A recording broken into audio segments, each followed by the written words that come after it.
Bismillahirrahmanirrahim. Assalamualaikum warahmatullahi wabarakatuh. Innal hamdalillah nahmaduhu wa nasta'inuhu wa nastaghfiruh wa na'udzu billahi min syururi anfusina wa min sayyiati a'malina. May yahdihillahu fala mudilla lahu wa may yudlil fala hadiyalah. Asyhadu an la ilaha illallah wahdahu la syarikalah wa asyhadu anna Muhammadan abduhu wa rasuluh.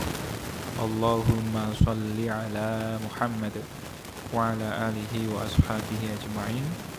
Amma ba'du fa ya ibadallah usikum wa nafsi bi taqwallahi faqad fazal muttaqun. Alhamdulillah, ma'asyiral muslimin rahimakumullah. Pada malam hari ini kita berkumpul kembali dalam rangka thalibul ilmi, mempelajari Al-Quran, memahami kalam Allah ini ya, yang pada pekan lalu sudah kita bahas surat Ali Imran ayat yang ke-85.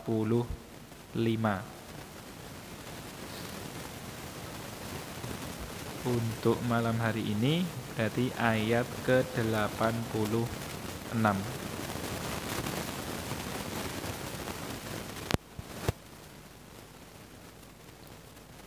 Saya terjemahkan terlebih dahulu mulai ayat ke-86. A'udzu billahi minasyaitonir rajim. Kaifa bagaimana? Yahdillahu, Allah menunjuki, qauman, satu kaum, kafaru, mereka kufur, ba'da imanihim, setelah keimanan mereka. Wa syahidu, dan mereka telah bersaksi, annar rasula, bahwasanya ar-rasul, di sini Muhammad sallallahu alaihi wasallam, hakun, benar, wa ja'ahum, dan telah datang kepada mereka al-bayyinat, bukti-bukti. Wallahu, dan Allah, la yahdi, dia tidak menunjuki, al-qaumad dzalimin, kaum yang zalim. Ulaika, mereka-mereka itu, jazauhum, balasan buat mereka, anna alaihim, bahwasanya atas mereka, la'natallahi, laknatnya Allah, wal malaikati, dan para malaikat, wan nasi ajma'in, dan manusia semuanya, khalidina, orang-orang yang kekal, fiha, padanya. La yukhaffafu, tidak diringankan, anhumul adabu, dari mereka siksaan itu, walahum, dan tidak pula mereka, yunzaruna, diberi waktu. Ini ya. Illa, kecuali, alladzina, orang-orang yang tabu, mereka bertaubat, mim ba'di dzalika, dari setelah itu, wa aslahu, dan mereka ya, melakukan perbaikan. Ini ya, mereka memperbaiki. Fa innallaha, maka sesungguhnya Allah, ghafurun, maha pengampun, rahimun, maha penyayang. Inna, sesungguhnya, alladzina, orang-orang yang kafaru, mereka kufur, ba'da imanihim, setelah keimanan mereka, tsumma, kemudian, isdadu, mereka menambahi, kufran, kekufuran, lantuk bala, tidak akan diterima, taubatuhum, taubat mereka, Wa ulaika dan mereka-mereka itu hum mereka ad-dhalluna orang-orang yang tersesat. Innalladzina sesungguhnya orang-orang yang kafaru mereka kafir. Wa matu dan mereka mati wahum kufarun sedangkan mereka kufur ya, dalam keadaan kafir. Falai yuqbala maka tidak akan diterima min ahadihim dari seorang mereka, dari seorang pun dari mereka, mil'ul ardi sepenuh bumi, zahaban emas. Walau kalaulah iftada bihi dia menebus dengannya, dengan sepenuh bumi emas. Ulaika mereka-mereka itu lahum bagi mereka adzabun alimun siksaan yang pedih, yang menyakitkan. Wa ma lahum dan tidak ada bagi mereka min nasirina dari para penolong. Oke, sampai ayat ke-91. Alhamdulillah akhir dari juz yang ketiga. Berarti niki selesai 4 juz nggih. Juz 30 1 2 3. Alhamdulillah. Kembali ke ayat 86. Kaifa yahdillahu qauman kafaru ba'da imanihim. Bagaimana Allah menunjuki satu kaum yang mereka itu kufur setelah keimanan mereka. Artinya di sini ini sebuah peringatan, bahwa Allah itu tidak memberikan petunjuk kepada orang yang kafir setelah iman. Atau bahasanya orang yang murtad. Kenapa? Karena sebelumnya saat mereka beriman itu syahidu anna rasulah hakun. Mereka itu jano tahu, sebenarnya tahu bahwa Rasulullah Shallallahu Alaihi Wasallam itu adalah hak benar, benar-benar utusan Allah, benar-benar mendapatkan wahyu dari Allah. Tidak hanya mengetahui bahwa Rasulullah Shallallahu Alaihi Wasallam itu benar, tetapi juga banyak bukti yang sudah mereka saksikan. Entah bukti secara mukjizat banyak, gitu ya. Bahkan ada satu buku yang mengumpulkan 100 mukjizat Nabi, dari yang tangan mengeluarkan air, kemudian Isra Mi'raj, kemudian makanan didoakan Nabi langsung menjadi berkah, cukup untuk banyak orang dan lain sebagainya. Gitu ya. Itu mereka mengetahui bukti-bukti tersebut. Maka Allah jelaskan Allah itu tidak menunjuki orang-orang yang dolim. Kenapa kok disebut sebagai kedoliman? Karena ketika tahu kebenaran, ketika tahu datang kepada mereka bukti-bukti yang membenarkan kebenaran tersebut, ya seharusnya diimani dan diikuti. Karena kalau secara mudahnya yang namanya dolim itu kan tidak menempatkan sesuatu pada tempatnya. Seharusnya diimani malah dikufuri. Yang ini seharusnya dijauhi malah dilakukan, malah dijalani. Nah, itu kan wolak-walik gitu ya. Itu perbuatan yang dolim. Nah, di dalam tafsir ini, di dalam ayat ini ada beberapa pendapat ulama tentang sababun nuzulnya, gitu ya. Tentang cerita, tentang kejadian yang cocok atau menjadi pemicu munculnya ayat ini, menjadi sebab turunnya ayat ini. Riwayat yang pertama, itu ada seorang dari kaum Ansor. Dia sudah masuk Islam, kemudian dia itu murtad. kemudian berkumpul bersama orang-orang syirik.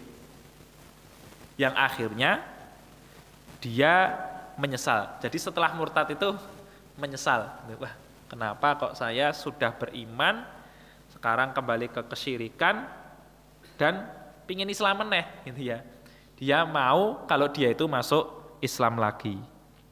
Maka dia bertanya kepada, menyuruh teman-temannya yang masih muslim gitu ya. Saluli Rasulullah sallallahu alaihi wasallam hal li min taubah. Tanyakan kepada Nabi. Jadi sampai tidak berani bertemu langsung kepada Nabi gitu ya. Kalian tanyakan kepada Nabi, kira-kira saya itu ada kesempatan untuk bertaubat atau tidak. Kemudian kaumnya datang kepada Rasulullah Shallallahu Alaihi Wasallam, gitu ya. Kemudian dijawab oleh Rasulullah Shallallahu Alaihi Wasallam dengan menyampaikan ayat ini, yang sampai nanti di ayat 88-nya, 89, illal ladzina tabu mim ba'di dzalika wa aslahu. Jadi murtad itu sebuah dosa yang sangat besar. Tapi walaupun sangat besar seperti itu dosanya, gitu ya. Kalau dia benar-benar bertaubat dan dia memperbaiki apa yang ada pada dirinya, dia itu tetap mendapatkan taubat. Yang akhirnya dalam riwayat tadi disebutkan dia balik lagi ke dalam Islam. Ada riwayat lain yang ceritanya mirip, ngerti nggih? Tetapi disebutkan bahwa orang ini sahabat Nabi Shallallahu Alaihi Wasallam yang telah masuk Islam itu bernama Harith bin Suwaid. Disebutkan namanya Harith bin Suwaid. Jadi intinya dia sudah masuk Islam, kemudian murtad, kafir, kemudian menyesal, kemudian balik lagi ke dalam Islam setelah bertanya kepada Rasulullah Shallallahu Alaihi Wasallam dan dijawab dengan ayat ini, bahwa sebenarnya itu adalah dosa-dosa yang sangat besar, tetapi kalau dia bersungguh-sungguh bertaubat, memperbaiki perbuatannya, tetap ada jalan baginya untuk bertaubat. Itu dua riwayat yang berbeda. Yang satunya seseorang dari kaum Ansor, tapi yang riwayat kedua itu disebutkan ada sahabat yang namanya Harith bin Suwaid. Nah, ada pendapat satu lagi, gitu ya, bahwa ayat ini turun berkenaan dengan ahli kitab, orang-orang Yahudi dan Nasoro, gitu ya. Loh, kapan mereka itu masuk Islam kemudian kufur? Gitu. Kapan mereka itu beriman kemudian mereka kufur? Gitu ya. Ketika sebelum datangnya Rasulullah Shallallahu Alaihi Wasallam, itu malah mereka beriman, percaya. Nanti ada satu orang yang sifatnya seperti ini, kliennya nanti ada tandanya seperti ini, dia punya stempel kenabian, gitu, dan lain sebagainya yang sangat mereka pahami, sangat mereka kenali. Tetapi setelah benar datang Rasulullah Shallallahu Alaihi Wasallam dan mereka tidak menyangka bahwa ternyata Rasul yang terakhir itu dari Bani Ismail, dari orang-orang Arab, mereka kafir, mereka tolak, mereka tidak mau beriman kepada beliau. Padahal sangat jelas, anna Rasulah hakun, ya. Dengan sifat-sifatnya paham, ini Nabi tenan. Kan pernah saya sampaikan, ketika Rasulullah Shallallahu Alaihi Wasallam datang ke Madinah, itu kan sudah diindik, sudah dilihat oleh orang pembesar-pembesar orang Yahudi, yang dalam sebagian percakapan mereka di belakang mereka bicara antar mereka sendiri, mereka sudah tahu, ini jano Nabi tenan, gitu ya. Tetapi karena bahasanya ya tadi, hasadnya yang seharusnya mereka tunggu itu mereka sangka dari orang-orang yang Bani Israel, dari orang-orang Yahudi, dari ahli kitab, ya. Ternyata munculnya kok dari orang-orang Quraisy. Akhirnya ya mereka benar-benar menolak. Ya. Penolakannya itu bukan karena mereka tidak paham, tetapi memang karena tidak mau, karena kezaliman yang mereka perbuat sendiri. Ya padahal nonton ketemu langsung gitu ya. Itu kan sebuah hal yang sangat luar biasa, jelas-jelas tahu tetapi tidak mau. Maka apa yang dijanjikan oleh Allah Subhanahu wa taala kepada mereka, entah itu orang Yahudi, Nasoro ataupun orang-orang yang semisal mereka, awalnya beriman kemudian kufur, ulaika jazaohum anna alaihim laknatallahi.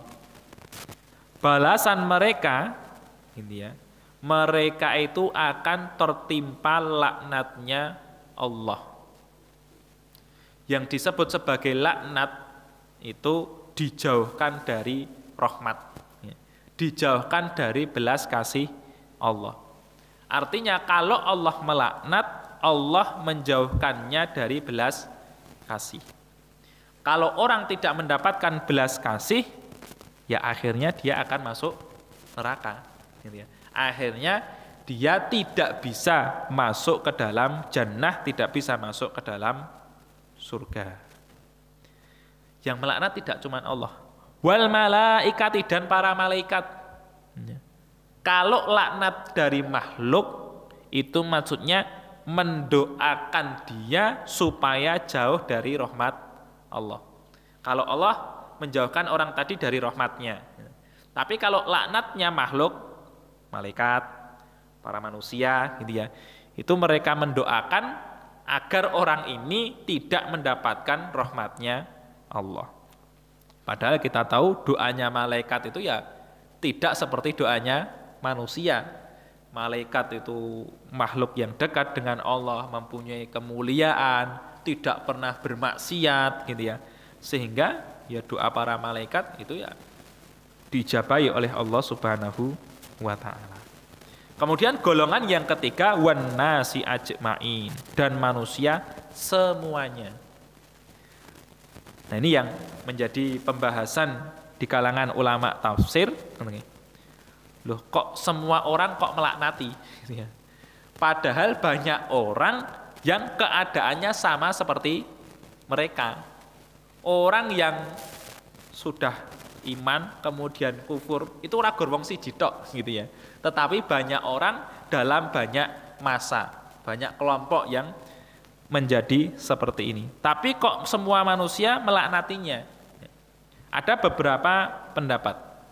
Pendapat yang pertama, ini terjadi nanti di akhirat. Bahwa orang-orang yang mereka mendapatkan laknat Allah Subhanahu wa taala itu tidak mungkin mendapatkan apa bahasanya nih? Belas kasih atau rasa kasihan dari orang lain walaupun sama-sama mendapatkan laknat. Jadi kalau di dunia kan susah sama susah kan saling membantu gitu ya. Tetapi di akhirat tidak, bahwa orang yang susah mendapatkan kesusahan siksa, mendapatkan kesusahan laknat, itu bagaimana cara mereka melaknat orang lain gitu ya. Tujuannya adalah untuk meringankan siksaan yang menimpa dirinya. Jadi melemparkan kesalahan, seperti mungkin sudah lewat gitu. Para pengikut gitu ya, itu melemparkan kesalahannya kepada para pemimpin.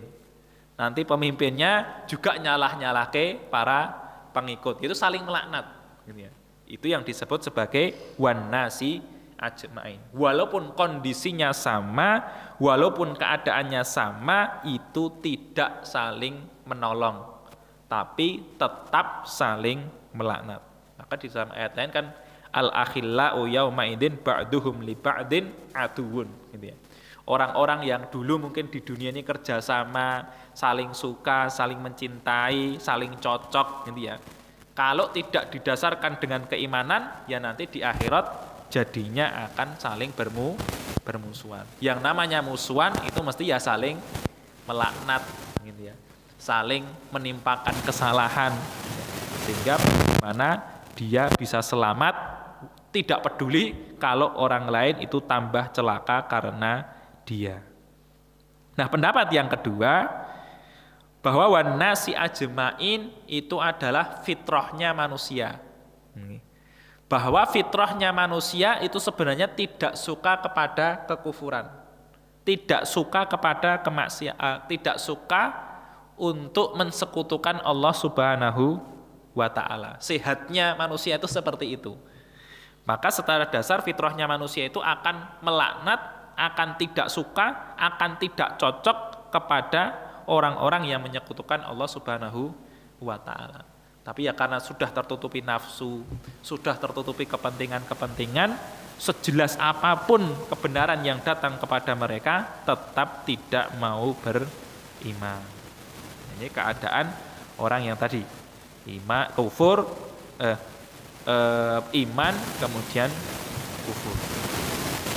Dan ayat ke-88-nya khalidina fiha. Jadi dalam laknat itu mereka kekal. Artinya mereka kekal di dalam neraka. Karena tadi orang yang mendapatkan laknat itu tidak akan mendapatkan rahmat Allah. Orang yang tidak mendapatkan rahmat Allah itu terjerumus ke dalam neraka. Nah, posisi mereka di dalam neraka itu khalidina fiha, orang-orang yang kekal. Dan dengan kekekalan itu la yukhaffafu anhumul adabu. Jadi semakin lama siksaan itu tidak semakin ringan. Semakin lama tidak semakin longgar, itu tidak. Tapi yo terus dengan keadaan yang sama, dengan kedahsyatan yang sama, dengan kesakitan yang sama. Itu la yukhaffafu anhumul adzab. Atau bahkan ya dengan dosa yang mereka perbuat, mereka tidak akan mendapatkan ampunan dari Allah. Ya, terus kekal di dalam neraka, azab itu tidak dihilangkan dari mereka. Juga walahum yundorun, dan mereka juga tidak diberi waktu. Ya waktu di sini maksudnya ya waktu untuk beristirahat. Yowes, sedino leren siksane misalnya seperti itu. Atau mereka sudah mati, mereka sudah hilang waktu untuk bertaubat, kemudian diberi kesempatan untuk hidup. Ya wes, hidup lagi, kemudian taubato, kemudian minta maaflah kepada Allah, itu tidak. Tapi ketika itu sudah datang, tidak ada kesempatan kedua bagi mereka. Diringankan juga tidak, diberi waktu lagi supaya bertaubat juga tidak. Nah, Allah Subhanahu wa ta'ala menggambarkan kepada kita rahmatnya, belas kasihnya yang sangat besar kepada manusia, illalladzina tabu mim ba'di dzalika wa aslahu. Ini. Kecuali orang-orang yang mau bertaubat setelah hal itu dan mereka berbuat baik dan mereka memperbaiki diri.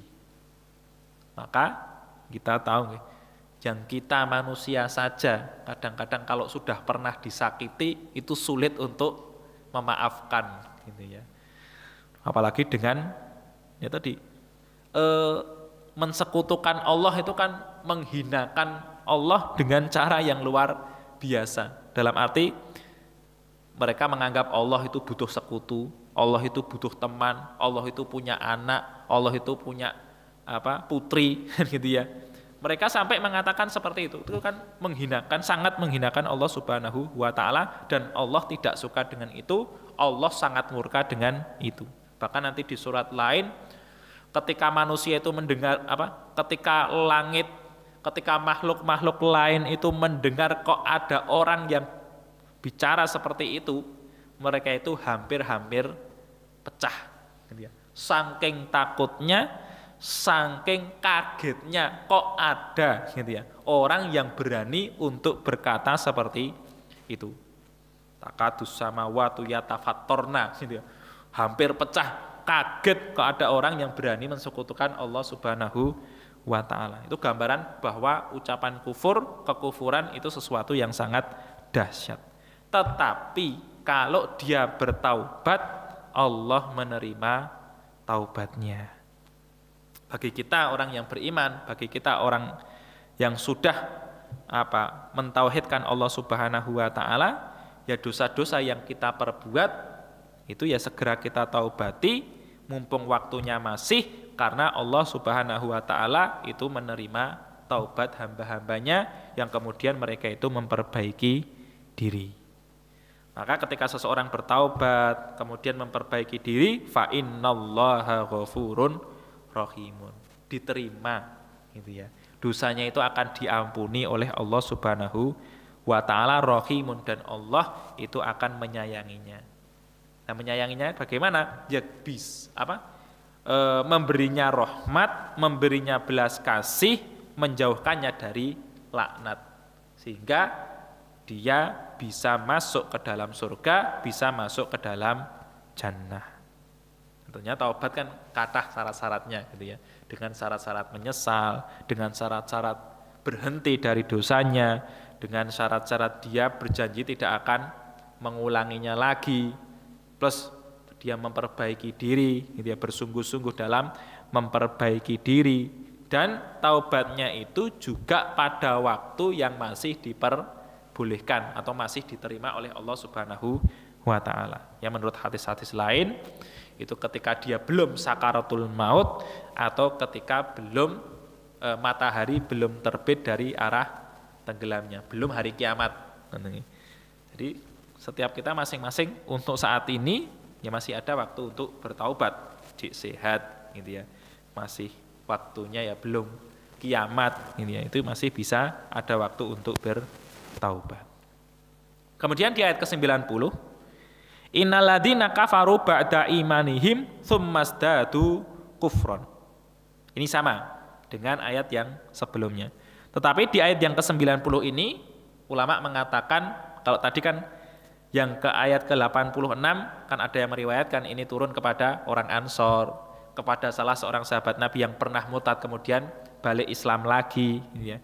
Tapi yang ayat 90 ini ulama mengatakan turun kepada ahli kitab. Mereka itu sudah beriman sebelum datangnya Nabi. Mereka itu sudah beriman di zamannya Nabi Musa alaihissalam. Kemudian ketika datang nabi-nabi selanjutnya, mereka kufuri. Kemudian datang Nabi Isa alaihissalam, mereka kufuri. Datang Rasulullah Shallallahu alaihi wasallam, itu mereka kufuri. Itu maksudnya tsummasdadu kufron. Atau kalau di zaman yang sama, mungkin orang yang sama, gitu ya. Jadi datang bukti mereka kufuri, datang bukti lagi mereka kufuri, datang ayat berkenaan mereka kufuri lagi. Jadi kufurnya itu semakin tambah, semakin tambah, semakin tambah, sejalan dengan semakin banyaknya bukti yang menunjukkan kebenaran Rasulullah Shallallahu Alaihi Wasallam. Jadi seharusnya kita tambah percaya, tambah percaya, tambah percaya. Seharusnya seperti itu. Tapi satu ditolak. Satu ditolak lagi, satu ditolak lagi. Jadi kekufurannya tambah, kekufurannya tambah, kekufurannya tambah.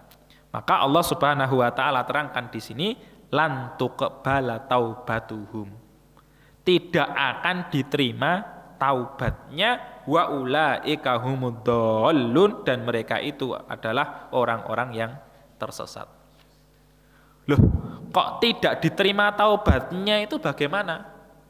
Padahal tadi illalladzina tabu mim ba'di illalladzina tabu mim ba'di dzalika wa aslahu. Tadi di ayat sebelumnya orang yang taubat itu tetap bisa diterima taubatnya. Lah kok di sini lantuk bala taubatuhum, tidak akan diterima taubatnya. Itu ada dua makna. Makna pertama, ketika mereka itu tidak bertaubat sampai mati. Jadi lantuk kebala taubatuhum itu orang yang kufur sampai dia mati, tidak bertaubat sampai dia mati. Setelah mati tahu kebenaran, setelah mati tahu mana yang hak, mana yang batil, mereka tidak ada kesempatan untuk taubat lagi. Mbok merengek sedahsyat apapun, mbok menangis selama apapun, itu sudah tidak ada taubat. Yang kedua, gitu ya. Para ulama mereka menafsirkan lantuk bala taubatuhum, orang yang modelnya seperti ini itu tidak tertarik untuk bertaubat. Sehingga tidak pernah taubat ya tidak akan diberi taubat oleh Allah. Jadi tahu kebenaran tambah kufur, tahu kebenaran tambah kufur, tahu kebenaran yes, tidak tertarik, tidak akan tertarik untuk bertaubat. Karena dia ya juga tidak minta maaf kepada Allah, tidak minta ampun kepada Allah, tidak mau bertaubat kepada Allah, ya Allah tidak akan menerima taubatnya. Jadi tidak akan menerimanya itu karena orang yang seperti ini mereka tidak bertaubat sampai mati, gitu ya. Jadi tahu kebenaran kok ditolak, tahu kebenaran kok ditolak, tahu kebenaran kok ditolak, gitu ya. Itu mereka orang-orang yang tidak akan mendapatkan petunjuk dari Allah Subhanahu wa taala, mereka itu menjadi orang-orang yang tersesat. Nah, bagaimana keadaannya? Di ayat yang ke-91 Allah Subhanahu wa taala menceritakan keadaan mereka nanti. Sebagian mufassirin mengatakan di hari kiamat, gitu ya. Innalladzina kafaru wa matu wa hum kufar. Sesungguhnya orang-orang yang mereka itu kufur dan mereka itu mati sedangkan mereka itu masih dalam keadaan kufur. Falayyuqbala min ahadihim mil'ul ardi dhahaban walaw iftadabi. Maka tidak akan diterima dari seorang pun di antara mereka emas sepenuh bumi kalaupun mereka menebus dengan itu. Tafsiran pertama ini terjadi di akhirat. Orang mau menebus dengan apapun yang mereka miliki, yang mereka punya, itu tidak akan diterima oleh Allah, tidak akan selamat. Padahal dalam kenyataannya ketika orang di akhirat itu sudah tidak bawa apa-apa. Jadi kalaupun punya mereka tidak bisa, tapi kenyataannya mereka tidak punya sama sekali, gitu ya. Jadi itu yang pertama. Dan kedua, gitu ya, walau iftadabi, kita tahu bahwa tidak ada seorang pun yang menguasai, mempunyai emas seluruh bumi, gitu ya. Jadi walaupun digawa itu tidak mungkin. Atau yang tadi penafsiran yang kedua, digawa ya ora iso, gitu ya. Apalagi dalam kenyataannya ketika orang itu mati tidak membawa apapun. Dia tidak ada kesempatan selamat, bahasanya seperti itu. Dari siksaan Allah Subhanahu wa taala ketika seseorang itu mati dalam keadaan kufur. Maka dalam ayat lain Allah Subhanahu wa taala menyuruh wala tamutunna illa wa antum muslimun. Janganlah benar-benar kalian mati kecuali dalam keadaan Islam. Jangan kufur tapi Islam. Nah, yang kedua, para ulama mereka menjelaskan bahwa kebaikan orang yang mati dalam keadaan kafir itu tidak diterima oleh Allah walaupun kebaikannya itu sampai dia dalam tanda kutip mensodakohkan emas seluruh bumi. Bisa dipahami perbedaannya gitu. Yang satu ini meniadakan kemungkinan mereka selamat, gitu ya. Karena mereka ya tidak bisa menebus pertama, yang kedua ya tidak bisa membawa harta benda mereka untuk menebus. Yang kedua itu menunjukkan bahwa amalnya orang kufur sebesar amalnya orang yang mati dalam keadaan kafir sebesar apapun itu sia-sia. Sebesar apapun sampai menebus diri dengan emas satu dunia atau emas sebesar dunia itu dipek kabeh, gitu ya. Kemudian disodakohkan, dibagi-bagi kepada orang, gitu ya. Itu tidak akan diterima oleh Allah sehebat apapun amalannya. Rasulullah Shallallahu Alaihi Wasallam pernah ditanya dalam sebuah riwayat, gitu ya. Ya, kenapa kok mereka tidak diterima wahai Rasulullah? Salah satu jawaban beliau adalah mereka tidak pernah berharap untuk diterima oleh Allah. Mereka tidak pernah meminta kepada Allah untuk mendapatkan kebaikan. Karena orang yang tidak beriman, orang yang kufur itu kan melakukan sesuatu itu kan harapannya bukan Allah, tetapi kepada sesuatu yang lain. Mereka harapkan itu kan sesuatu yang lain. Maka di dalam sebuah hadis kan ada Orang-orang yang mereka itu disuruh oleh Allah Subhanahu wa taala, pergilah kalian kepada orang-orang yang kalian dulu mengharapkannya ketika di dunia. Jadi kalian beramal karena siapa? Karena tetangga. Yus tetanggamu kayak para nono-kono gitu ya. Kepada siapa kamu berharap? Kepada berhala. Berhalamu itu datangilah. Gitu. Mintalah keselamatan pada mereka. Itu yang menunjukkan bahwa kebaikan mereka tidak diterima oleh Allah Subhanahu wa taala. Tetapi dalam riwayat lain disebutkan kalau orang itu beriman, gitu ya, maka kebaikannya waktu masih kufur itu diberi pahala oleh Allah Subhanahu wa taala. Ada riwayat seperti itu. Rasulullah pernah ditanya, ada seorang baik itu bertanya kepada Rasulullah, kalau sekiranya saya masuk Islam, kebaikan saya dulu gimana? Saya pernah saya itu orang dermawan, saya itu orang yang baik kepada tamu, saya itu orang yang suka membantu orang-orang miskin. Kalau saya masuk Islam, nah kebaikan saya kemarin gimana? Gitu ya. Maka dijawab oleh Rasulullah, gitu ya, yang jelek akan dihapuskan, yang baik akan diberi balasan oleh Allah Subhanahu wa ta'ala. Nah ini kalau ayat ini dalil bagi tadi bahwa orang-orang kufar itu tidak akan diterima. Dan dalam riwayat lain juga ada disebutkan di dalam tafsir ini, Allah Subhanahu wa ta'ala bertanya kepada orang-orang kufar, wahai kalian orang-orang kafir. Singkatnya ditanya oleh Allah, kalau kalian punya harta sebesar bumi emas, kalian mau apa enggak menebus diri kalian dari siksaan api neraka? Mereka orang-orang yang mati dalam keadaan kafir tadi menjawab, pasti mau ya Allah. Dan Allah Subhanahu wa ta'ala menjawab ucapan mereka ini, kalian bohong. Kenapa? Karena dulu saya, Allah Subhanahu wa ta'ala, pernah meminta yang sangat lebih sedikit daripada itu, kalian tidak mau. Di dunia ini kan tuntutannya tidak berinfak sebesar emas sebesar bumi, berinfak ya kepada fakir miskin, bayar zakat, gitu ya, berpuasa. Pengorbanannya kan pengorbanan yang masih kita mampu, masih kita bisa, gitu ya. Kok ketika ditanya di hadapan neraka, mau masuk neraka, ditanya oleh Allah, kalau kalian punya emas sebesar bumi, mau apa enggak untuk tebusan? Mau, ngapusi. Gitu ya. Karena dulu Allah menuntut kalian sesuatu yang lebih sedikit, tapi nyatanya kalian tidak mau. Ini apa bahasanya nggih? Bocoran gitu ya dari Allah Subhanahu wa taala untuk kita bahwa nanti di akhirat harta itu sudah tidak bisa menyelamatkan seseorang. Bisanya menyelamatkan kapan? Ya ketika kita menginfakannya di jalan Allah, ikhlas karena Allah ketika di dunia ini. Kalau ketika sudah mati, ya udah, harta itu sudah tidak menjadi milik kita, tetapi menjadi milik ahli waris, gitu ya. Tetapi ketika masih pegang, gitu ya, masih bisa kita gunakan fisabilillah, perjuangan di jalan Allah, maka itu akan bermanfaat untuk kita. Maka bagaimana keadaan orang tadi, orang yang mati dalam keadaan kafir?